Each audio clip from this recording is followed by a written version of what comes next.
ध्यान से सुनना, आपके रोंगटे खड़े हो जाएंगे। ऋषिकेश, हरिद्वार, प्रयागराज, वाराणसी, कानपुर, पटना, गाजीपुर, मिर्जापुर, लखनऊ, साहिबगंज, कोलकाता। अगर आप इनमें से किसी भी शहर में रहते हो तो बता दूं कि आपकी जान खतरे में है। मेरी बात गंभीरता से लीजिए, मैं मजाक बिल्कुल भी नहीं कर रहा। हो सकता है कुछ सालों में आपको आपका शहर भी छोड़ना पड़े। और इस लिस्ट में उत्तराखंड, उत्तर प्रदेश, बिहार, झारखंड और वेस्ट बंगाल के और भी बहुत सारे बड़े बड़े शहर हैं। वो खतरा क्या है, उससे पहले खतरे की वजह जान लेते हैं। तो वो वजह है हमारे देश के पूर्व प्रधानमंत्री लेट श्री लाल बहादुर शास्त्री और अमेरिका की सीक्रेट इंटेलिजेंस एजेंसी CIA। आपने जेम्स बॉन्ड का नाम तो सुना ही होगा, जो फिल्मों में आता है, जिसके सारे मिशन सक्सेसफुल होते हैं। कुछ उसी तरह का मिशन सन 1965 में भारत के अंदर हुआ, जिसे किया था CIA ने, जो कि पूरी तरह से अनसक्सेसफुल साबित हुआ, जिसकी वजह से करीब 70 करोड़ लोगों की जान आज भी सूली पर लटकी हुई है। और उसका क्रेडिट जाता है ऑपरेशन हैटबॉम्ब।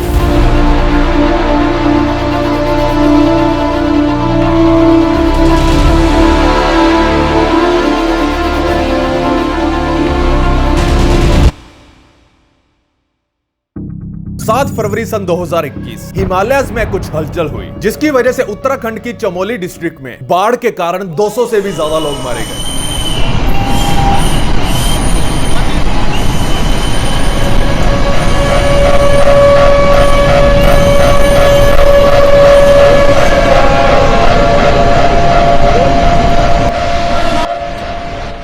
इसमें 2 डैम्स तबाह हो गए और ढेरों सारे गांवों के घरों को इसने बहा दिया। इसके पीछे भी CIA का हाथ था। आपको सुनने में थोड़ा सा अजीब लग रहा होगा, लेकिन चमोली डिस्ट्रिक्ट के आसपास रहने वाले लोगों का तो यही मानना था कि इसके पीछे अमेरिका का ही हाथ है या था।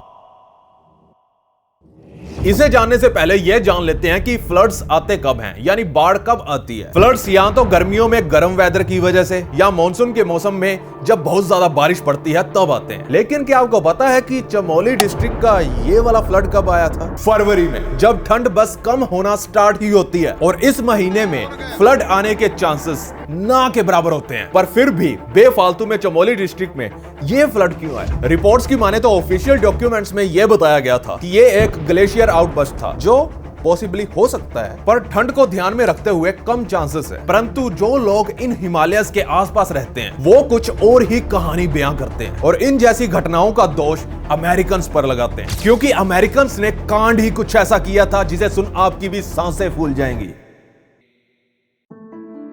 देखिए, CIA ने उन पहाड़ों के अंदर कुछ खो दिया था। क्या आपको पता है उन्होंने क्या चीज वहां खो दी थी? एक रेडियो एक्टिव मटेरियल, एक न्यूक्लियर डिवाइस जो कि हाईली रेडियो एक्टिव था। मतलब इन पहाड़ों में एक फॉरगॉटन न्यूक्लियर डिवाइस छुपा हुआ है, पर कहां किसी को नहीं पता। और लोग ये मानते हैं उस न्यूक्लियर डिवाइस से निकलने वाली हीट ही इन सब घटनाओं के होने की वजह है। यानी चमोली डिस्ट्रिक्ट में आई बाढ़ भी कहीं ना कहीं इसी न्यूक्लियर डिवाइस से जुड़ी हुई है। और ये सब कांड अमेरिका की खुफिया एजेंसी CIA ने किया था। यहाँ ये कहना वाजिब होगा कि CIA ने ही उस डिवाइस को खो दिया। They lost it। एक ऐसे मिशन के दौरान जो कि अनसक्सेसफुल रहा। अब थोड़ा सा मिशन पर नजर डाल लेते हैं। देखिए, पहाड़ों पर चढ़ने वाले कुछ क्लाइंबर्स को एक मिशन दिया गया था और वो क्लाइंबर्स वर्ल्ड के बेस्ट माउंटेन क्लाइंबर्स थे और उनके हाथ में प्लूटोनियम पकड़ा दिया गया, जो कि दुनिया का सबसे खतरनाक और रेडियो एक्टिव एलिमेंट है। वो भी छोटी मोटी क्वांटिटी में नहीं, ग्राम्स में नहीं, किलोग्राम्स में। सुनने में थोड़ा जेम्स बॉन्ड की मूवी का ऑपरेशन लग रहा है। बस फर्क सिर्फ इतना है कि जेम्स बॉन्ड के मिशन सक्सेसफुल होते हैं और ये वाला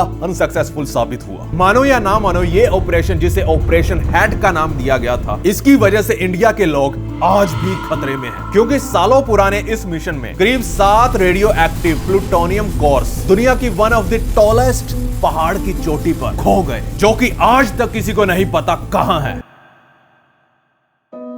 सबसे बड़ा सवाल तो यह है कि ये CIA वाले साले अपने देश को छोड़ हमारे देश में क्या कर रहे थे? देखिए, सन 1947 से लेकर 1991 तक का पीरियड कोल्ड वॉर कहलाया जाता है, जिसमें कि काफी देशों के बीच काफी टेंशन रही थी, काफी युद्ध वगैरह हुए थे, क्योंकि वर्ल्ड वॉर के बाद कोई भी किसी पर भी ट्रस्ट नहीं कर रहा था। कोई देश किसी की जासूसी कर रहा था तो कोई किसी की। और इसी दौरान सन 1965 में USA चाइना पर कड़ी नजर रखे हुए था, जो कि उस वक्त चेयरमैन माओ के अंडर था। हुआ यह था कि चाइना ने अक्टूबर 1964 में अपना न्यूक्लियर वेपन टेस्ट किया था, जिसका नाम था 2 बॉम्ब 1 सैटेलाइट, जिसके बाद वो दुनिया की नजर में आ गया, खासकर यूएसए की नजर में। चाइना का इतनी जल्दी प्रोग्रेस, वो भी मास डिस्ट्रक्शन वेपन्स के डेवलपमेंट में, ये बात दुनिया को टेंशन में डाले हुए था। तो देखिए, यूएसए अब चाइना पर नजर रखना चाहता था, क्योंकि वो अब चाइना को एक इमर्जिंग थ्रेट के रूप में देख रहा था। एक तरीका चाइना पर नजर रखने का यह था कि वो एक लिसनिंग पोस्ट बनाए, ताकि वो चाइना के ग्राउंड स्टेशन और चाइनीज टेस्ट मिसाइल के बीच हो रहे टेलीमेट्री सिग्नल्स को इंटरसेप्ट कर सके। और ये एक काफी अच्छा आइडिया भी था, लेकिन उस टाइम की टेक्नोलॉजी को देखते हुए ये जरूरी था, एक तो लिसनिंग पोस्ट चाइना के नजदीक होनी चाहिए और उसके साथ साथ लाइन ऑफ साइट पर होनी चाहिए। मतलब काफी ऊंचाई की बात हो रही है। बट लकीली अमेरिकन को एक ऐसी जगह पता थी जिसमें ये सारे पैरामीटर फिट हो रहे थे। Yes, you guessed it right, India, Bharat. और इंडिया भी तब अपने पड़ोसी देश चाइना से काफी थ्रेट महसूस कर रहा था, just because of these nuclear bombs. और जब अमेरिका ने इंडिया को लिसनिंग स्टेशन का प्रपोजल दिया, तो उस वक्त उन हालातों को देख इंडिया भी झट से मान गया। और इस काम के लिए इंडिया और अमेरिका ने मिलकर इंडिया की second highest peak Nanda Devi को सिलेक्ट किया, और यहीं से स्टार्ट हुआ ऑपरेशन हैट।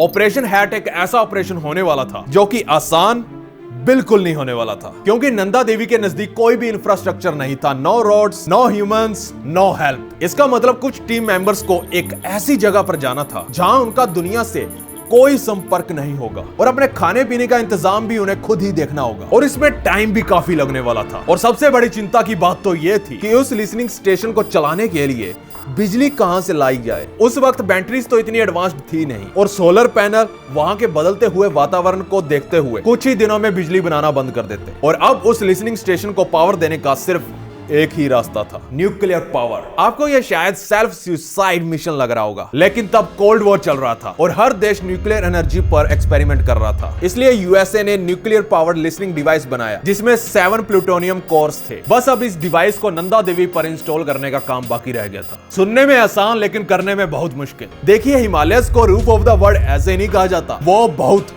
बड़े हैं, बहुत जाइंट। और अब कई लोग ये सोच रहे होंगे कि यार हेलीकॉप्टर लेकर चले जाते डग डग डग डग। ऑब्वियसली उन्होंने भी यही सोचा होगा, लेकिन इतनी ऊंचाई तक हेलीकॉप्टर ले जाना बिल्कुल भी पॉसिबल नहीं होने वाला था। नंदा देवी एक ऐसा पहाड़ है जो कि इनसेनली टॉल तो है ही, उसके साथ साथ one of the steepest one भी है, और इतनी ढलान भरी जगह में लैंड करना कोई ऑप्शन ही नहीं था। और हेलीकॉप्टर की आवाज से बहुत ज्यादा नॉइज भी निकलती, जिससे चाइना को पता भी लग सकता था कि पहाड़ पर कोई हम पर नजर रखने की कोशिश कर रहा है। इसका मतलब था कि अब सिर्फ एक ही रास्ता बचा है। CIA को अब इस 60 किलो की न्यूक्लियर डिवाइस को 7800 मीटर यानी करीब 8 किलोमीटर ऊपर कैरी करना होगा, वो भी चढ़ाई के दौरान। देखिए, मुश्किलें सिर्फ यहीं पर खत्म नहीं हुई थी, क्योंकि नंदा देवी पहाड़ चारों तरफ से ऊंचे ऊंचे पहाड़ों से घिरा हुआ था, जिसमें 6500 मीटर की 12 चोटियां भी शामिल है, जो कि नंदा देवी के सराउंड एक शील्ड का काम करती है, जिन्हें पार करने का काम बहुत ही मशक्कत वाला होने वाला था। नंदा देवी सेंचुरी पूरी तरह से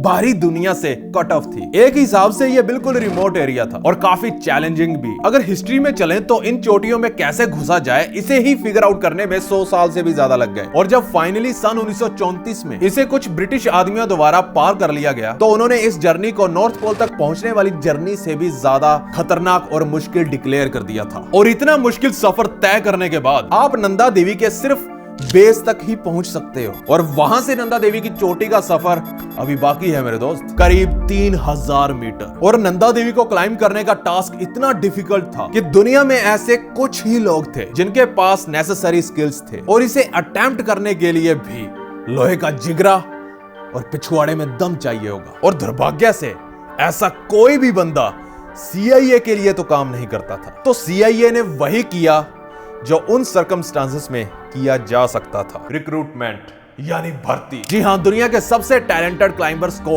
हायर किया गया और एक टीम बनाई गई जिनमें से 14 लोग यूएसए के थे और 4 जने इंडिया से। इन क्लाइंबर्स ने अपने नाम क्लाइंबिंग के क्षेत्र में बड़े बड़े नाम बनाए हुए थे, लेकिन वो जितने मर्जी टैलेंटेड हो, किसी के पास भी प्लूटोनियम से डील करने का कोई पास्ट एक्सपीरियंस नहीं था। इसलिए जिम मैकार्थी, जो कि एक जाना माना क्लाइंबर और इस टीम का टीम मेंबर था, उसे प्लूटोनियम यानी उस रेडियो एक्टिव डिवाइस को संभालने का क्रैश कोर्स कराया गया। उसे उसमें सिखाया गया कि रेडियो एक्टिव मटेरियल की सेफ हैंडलिंग कैसे करनी है। अब इमेजिन करो कि आप ही वो बंदे हो जो इस पहाड़ पर चढ़ सकता है, और इस काम के लिए आपको CIA ने सिलेक्ट किया, वो भी टॉप सीक्रेट मिशन के नाम पर, और फिर आपके हाथ एक न्यूक्लियर डिवाइस पकड़ा दिया जाए। तो अब आप अंदाजा लगा सकते हो कि ये ऑपरेशन हैट किस लेवल का क्रेजी मिशन था। जिम कार्थी ने हीरो बनने के चक्कर में तब हाँ तो कर दी, लेकिन उसकी लेटर लाइफ में उसे टेस्टिक्युलर कैंसर हो गया और वो 100% बिलीव करता है कि ये सिर्फ प्लूटोनियम रेडिएशन के संपर्क में आने का ही नतीजा था, जो कि एक मैड मिशन था। तो कुर्सी की पेटी बांध लीजिए, क्योंकि अब शुरू होने वाला है ऑपरेशन हैट। टीम को लीड कर रहे थे विराट कोहली, टीम को लीड कर रहे थे MS कोहली। अपनी टीम के साथ वो हेलीकॉप्टर से छुप छुपाते हुए नंदा देवी के बेस तक तो पहुंच गए। वहां तक चाइना को कोई क्लू नहीं रहता कि उन पर कोई नजर रख रहा है, और ये इसलिए भी इंपॉर्टेंट था ताकि भारतीय लोगों को भी पता न चले कि कोई अमेरिकन्स इंडिया में आए थे, क्योंकि अगर कहीं से भी बात लीक होती तो चाइना ज्यादा दूर नहीं था, उसके जासूस भी वहीं उसी एरिया के आसपास हो सकते थे, और अगर चाइना को पता चल जाता तो सारा मिशन वर्थलेस हो जाता। इसी कारण इस मिशन को छुपाए रखने के लिए एक अलग स्टोरी बनाई गई, एक कवर अप स्टोरी, जिसमें कि एक केस में 60 किलो सोने की तस्करी हो रही है, और इस स्टोरी को एज ए अफवाह इस्तेमाल किया गया असली मिशन को सीक्रेट बनाए रखने के लिए। नॉट ओनली दिस, अमेरिकन को अपने मुखड़े पर ब्लैक लोशन लगाने को कहा गया ताकि वो इंडियन जैसे लग सके। टीम ने क्लियर वेदर को देख चढ़ाई की शुरुआत की और 1 महीने तक धीरे धीरे कर लगातार चढ़ाई करते गए, लेकिन जब वो पहाड़ की चोटी से सिर्फ 600 मीटर की दूरी पर ही थे कि तभी एक बहुत बड़ा तूफान उनके सामने आ जाता है, जो उस चढ़ाई को, जो कि ऑलरेडी इतनी मुश्किल थी, उसे